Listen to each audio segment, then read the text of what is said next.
one of the first concepts that I want to kind of focus on is the idea of virtual countries, virtual societies. I think as we move more and more into the virtual decade, if you will, there will be a certain group of people, and I think this is already happening. In fact, I know it's happening, that spend the majority of social time, spend the majority of work time in a virtual environment. And what I mean by that is even standard social media like Twitter, Facebook, as examples of the future of virtual societies. So imagine this, if you will. A future where you can put on a headset and the reality that you are seeing is completely indistinguishable from the physical world.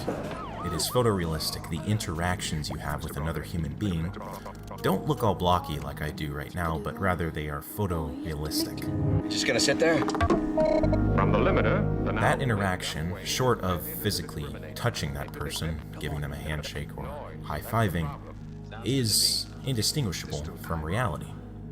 So it can be deduced that if you can have two people connecting on opposite sides of the world in the same way that they would connect by jumping onto a plane, I think then we can almost look to a virtual country as something that would be accessed throughout the day, throughout the week, for that individual.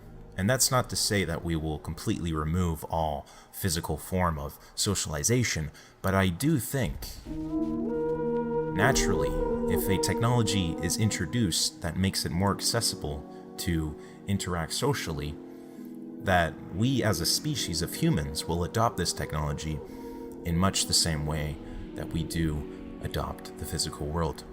And hey, I wouldn't mind spending some time in a place like this. Kind of makes me think, like, will these societies be able to function in a way with governments or function in a way with leadership, or will it all be sort of divided? And I think what we'll see is almost like these so-called virtual countries as video games. We have the example of World of Warcraft. This is a game that thousands and thousands and maybe millions of players play. But when they enter that world, they are governed by a set of rules that the game makers place. I think countries and societies of the future will be decentralized in that they won't actually be governments, but they will be places that you can go that function much like a modern-day government does. But the difference is, to leave a country in the future, all you'll have to do is slip off the headset. Virtual content stacking to mix two or more mediums within a singular virtual platform. It can, one, create new forms of content, new games, but two, it can also host content that we've been creating for thousands of years. And what I mean by this is the book example. Right now, I could pull out a book within my virtual pocket, open it up, and read it. I am reading a medium within a medium. Or I could pull up a screen and pull up a YouTube video or a movie, which, to me, makes VR one of the last platforms, in that reality is now recreated.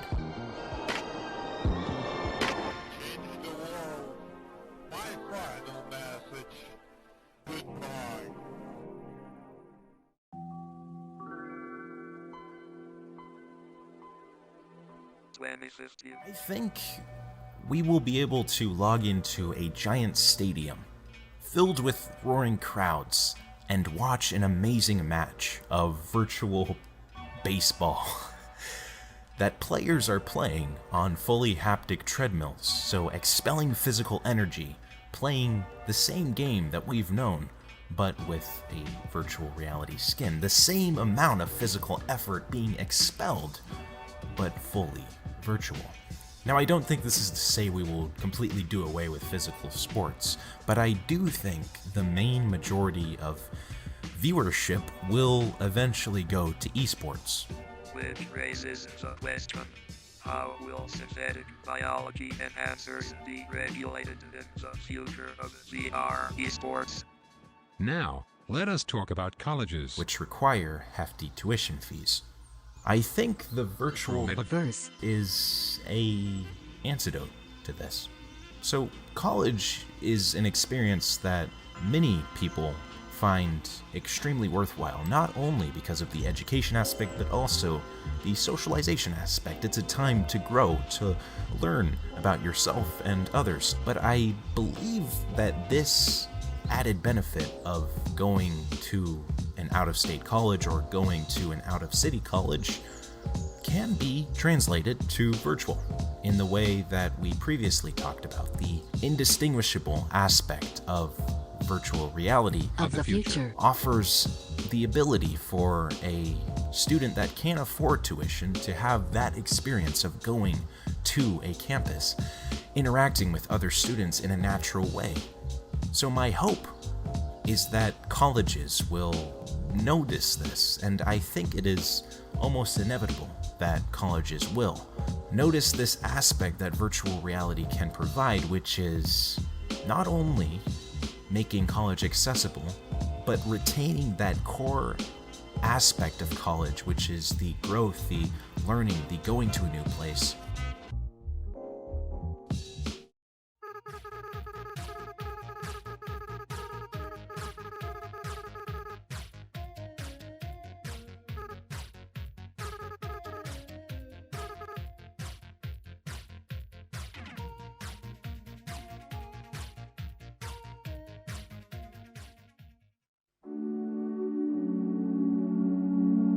I think virtual is going to aid our ability to explore beyond our pale blue dot. In that the now risk of exploring beyond our solar system isn't losing a human life, but rather losing a drone, losing a remote-controlled vehicle that acts as the human, that we can interact with in much the same way that we interact with a physical object. What I mean by this is sending a robot to the surface of another planet and being able to control that robot as if we are controlling a body. So jumping into like an exoskeleton suit, putting on a headset, and interacting with the environment, grabbing a rock by grabbing the rock and controlling the robot. I don't know if this will happen in The virtual decade. but I do think the technology that will grow within 2020 will aid our search beyond the stars.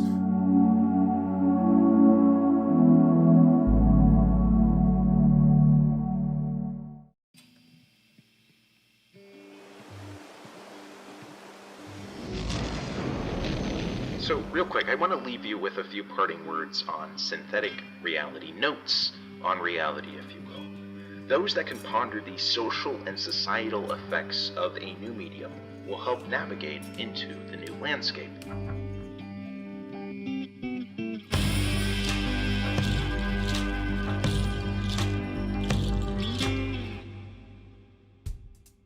Because as far as I'm concerned, the indie developers in the VR scene are doing a bang-up job. Like, Sorry, how's that? way better. Almost lowering the bar of entry for people to create, whether it be You cartoony risk style stuff. people not understanding a plot point that you set up because it's that stuff. Oh, I got one that will blow your mind, dude. Hang on a moment. What? Yep. This is so next gen, dude. Space elevator map. That's so dope. it's like gives us a sense of place. Beautiful. Yep. This is incredible. Oh my gosh. I know. This is one of the best VR worlds I've seen.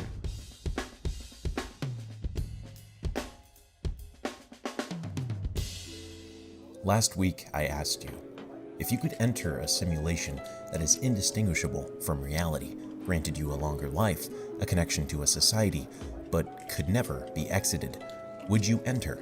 Why or why not? Callum Boyagoda says, quote, I personally would. I would feel guilty for leaving the real world for a selfish paradise, but if that technology was available, society would, hopefully, have already developed well enough for everyone to live peacefully and easily without major issues, for example climate change, illnesses, etc. Also, living a longer life would allow for even more experiences, and in my opinion, experiences shape who people are, hence making a more defined person, able to know more about themselves and their world around them. End quote. Curious Cryptogenic said, quote, I would not. Even if this simulation comes with a peak conditioned body, a permanent sharp mind, and ideal life, I would say no. Time takes its toll on the human mind. People who live to very old ages talk about how fast time flies for them. When you're 10, 1 year is 10% of your life. When you're 100, that year is 1% of your life. When this simulation brings you to 1000, the same year is now 0.1% of your life. What if you were to become 10,000 years old in this simulation? How fast would the world fly by when a year means so little? The sheer amount of memories and experiences would be overwhelming. Would you look back on particular memories of your extended life, or would it be a blurry mess of similar moments you've experienced 1,000 times? If you experience a happy moment that much, would it still make you happy? Would you feel anything at all after so long? I believe any person that chooses to enter this simulation would eventually choose to stop extending their life. It wouldn't be happy or sad when they choose to do so. It would just be an end to something that they know should have ended long ago. End quote. Thank you for your answers. There's no question this week, as this is the last episode. I want to thank you for watching this series and exploring technology and our relationship to it. I'll see you in later videos on the Disrupt channel. Much peace.